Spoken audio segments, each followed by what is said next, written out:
চীনের চুহান প্রদেশের এক ভয়াবহ দুর্ঘটনা কাঁপিয়ে দিয়েছে সামাজিক যোগাযোগ মাধ্যম। মাউন্ট পাহাড়ের চূড়ায় উঠতে গিয়ে এক পর্বতারোহী হঠাৎ পা ফসকে গভীর খাদে পড়ে গিয়ে প্রাণ হারিয়েছেন। স্থানীয় গণমাধ্যম জানায়, দুর্ঘটনাটি ঘটে শনিবার সকালবেলায়, যখন ওই তরুণ অভিযাত্রী পাহাড়ের সবচেয়ে বিপজ্জনক ঢাল বেয়ে ওপরে উঠছিলেন।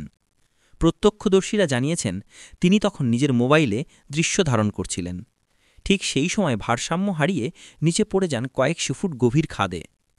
দুর্ঘটনার পর উদ্ধারকর্মীরা দ্রুত ঘটনাস্থলে পৌঁছলেও তাকে জীবিত পাওয়া যায়নি। ভিডিওটি এরই মধ্যে সামাজিক মাধ্যমে ভাইরাল হয়েছে, যা দেখেছে লক্ষ লক্ষ মানুষ। স্থানীয় কর্তৃপক্ষ জানিয়েছে, পর্যটন মৌসুমে মাউন্ট পাহাড়ে আরোহণে নিরাপত্তাবিধি কঠোরভাবে মানার আহ্বান জানানো হয়েছে। এই ঘটনা আবারও স্মরণ করিয়ে দিল, প্রকৃতির সৌন্দর্য যেমন মুগ্ধ করে, তেমনি এর একটিমাত্র ভুল পদক্ষেপ হতে পারে জীবন বিপন্ন করার কারণ।